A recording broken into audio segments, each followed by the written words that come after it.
Dubai, Abu Dhabi, Sharjah എന്നിവിടങ്ങളിൽ നിന്നുള്ള വിമാന സർവീസുകളെയാണ് സംഘർഷം ഏറെ ബാധിച്ചത്. യുഎഇയിൽ നിന്നുള്ള Etihad, fly Dubai, Emirates, air Arabia തുടങ്ങിയ വിമാനങ്ങളുടെ സർവീസുകൾക്കാണ് തടസ്സം നേരിടുന്നത്. ചില എയർലൈനുകൾ റൂട്ട് മാറ്റങ്ങളും പ്രഖ്യാപിച്ചിട്ടുണ്ട്. Emirates Airlines Jordan, Lebanon, Iran, Iraq എന്നിവിടങ്ങളിലേക്കുള്ള വിമാന സർവീസുകൾ ഈ മാസം 30 വരെ നിർത്തിവെച്ചു.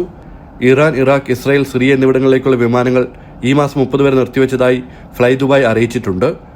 ടെൽ അവീവിലേക്കും തിരിച്ചുമുള്ള എല്ലാ വിമാന സർവീസുകളും എത്തിഹാദ് എയർവേസ് ഈ മാസം 22 വരെ നിർത്തിവെച്ചു. വിമാന സർവീസ് സംബന്ധിച്ച് ഏറ്റവും പുതിയ വിവരങ്ങൾക്കായി യാത്രക്കാർ നേരിട്ട് അവരുടെ എയർലൈനുകളുമായി ബന്ധപ്പെടാനും വിമാനത്താവളത്തിലേക്ക് പുറപ്പെടുന്നതിന് മുൻപ് പ്രീ ബുക്കിംഗ് ഓപ്ഷനുകൾ പരിശോധിക്കാനും നിർദ്ദേശിച്ചിട്ടുണ്ട്. കൂടാതെ വിമാന സർവീസുകൾക്ക് കാലതാമസം നേരിടാൻ സാധ്യതയുള്ളതിനാൽ യാത്രയ്ക്ക് കൂടുതൽ സമയം കണ്ടെത്തണമെന്നും അധികൃതർ മുന്നറിയിപ്പ് നൽകി. ജനം, ദുബായ്.